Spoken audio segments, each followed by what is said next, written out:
The plan for this park is to fill it with as many movie, show, and documentary dinosaurs as I possibly can, and Land Before Time seems like a fantastic way to start. Ducky, Spike, Petrie, Sarah, and Littlefoot will be the first members of this hopefully growing park. Okay, so I think that the perfect enclosure for our, main characters of Land Before Time would be the Great Valley. So in order to do that, I want to recreate this image as closely as I possibly can. So that means raising a lot of hills to make them look like mountains. So this will definitely take a minute, but I think it'll look pretty cool in the end. I don't know.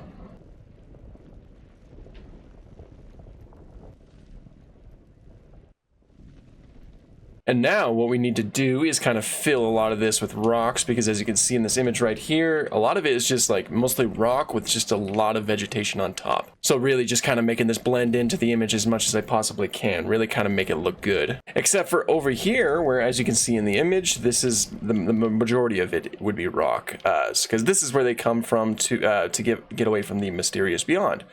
So that's kind of close. I mean, it's not exactly what I wanted, but it's looking pretty decent. I wish that there were waterfalls in this game. Now, next order of business is that river that runs through. I also didn't want to keep this too big because already it takes up a pretty big chunk, and I do want to put more movies here, so I gotta try to limit it in size. So let's see here. Let's see how terrible my skills are in doing this. Okay, doesn't quite look like it. So I want to do that, like that little piece right there. There we go. Just kind of invert it a little bit, This doesn't look bad.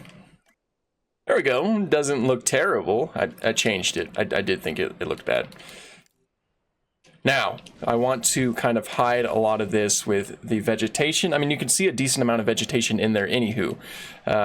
While we're on this topic, you guys like Land Before Time growing up? I assume you did, because, that's probably one of the biggest reasons why you're watching this video. I loved it. I was obsessed with that franchise as a kid. Like every Christmas and whatnot, I would get the newest VHS of the newest movie, and I would watch it on repeat after that point. That series was absolutely incredible in my own little opinion. Okay, now there's like some spots where it's like some sparse vegetation. I don't really want to go too crazy here. Let's get some stuff here. Just really try to make it look as nice as I possibly can. It also seems like there's a lot of areas that are not necessarily grassed up, so we're going to place some dirt, just some sparse dirt. I wish there was like an intensity slider, make things a little bit easier. Just kind of add some sparse ground vegetation everywhere. It would definitely make this look like it's a land of plenty, because of course, this is the nicer spot than the mysterious beyond. So it's very important that there is a decent amount of vegetation here. All right, and there it is. Not nearly as grand as the image, but I'd say it's pretty decent. Okay, now what we really need is the stars of the show, so let's get them cooking up. Without further ado, here is the cast of Land Before Time. Feel old yet? So we have Sarah here. Right here we have the very famous Littlefoot. Right next to him we have Ducky. And right here we have Spike. And I forgot to release Petrie. That's embarrassing. And of course, right here we have Petrie. I tried to make their colors match up to their movie counterparts as much as I possibly could with, what was available in the game, and I think I did a pretty decent job. I gave Ducky this little blue stripe right here because I thought it looked cool.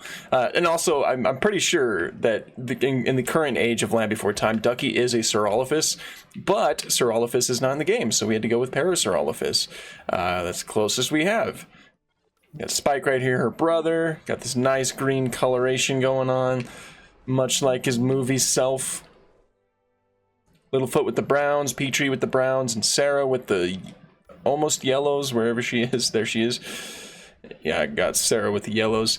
I think they look pretty good. I'm quite happy with the way that they turned out, and I'm kind of happy with the way that the Great Valley turned out. They're completely safe from the horrors of the mysterious beyond. So that's awesome. Speaking of the mysterious beyond, it's time to build that too. A little bit of a bonus right there. We're gonna make an enclosure for the very, very famous Sharptooth. Obviously, I think it should be connected to their enclosure because the Mysterious Beyond is literally right behind, like on the other side of their mountain range. So, yeah, makes sense. I am also placing down invisible fences because I think there are some spots where they can escape and I don't want them to run around the rest of the park. Same goes for the sharp tooth here. I think that's big enough. I don't want to make it as big as their enclosure because there's only going to be one fella in there.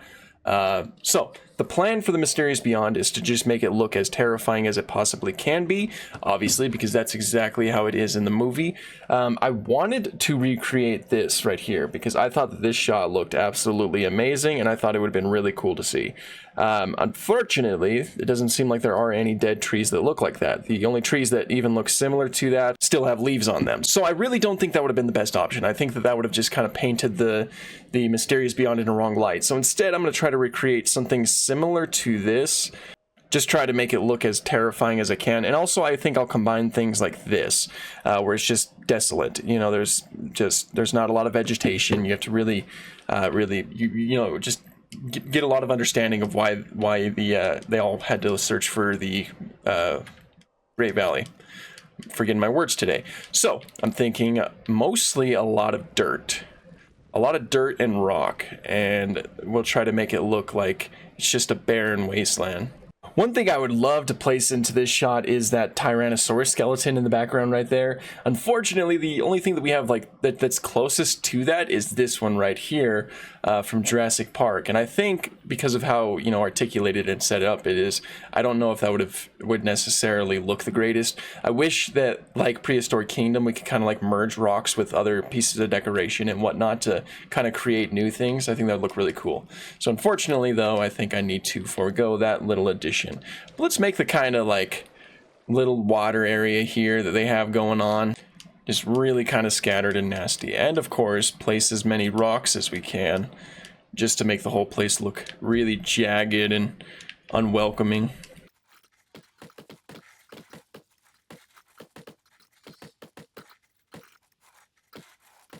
I'll also add a little bit of sand because there are a lot of moments where it's basically just a desert. I don't want to add too much sand because I think that the sand is just a little bit too light, but this also gives it like a little bit of extra texture, I think.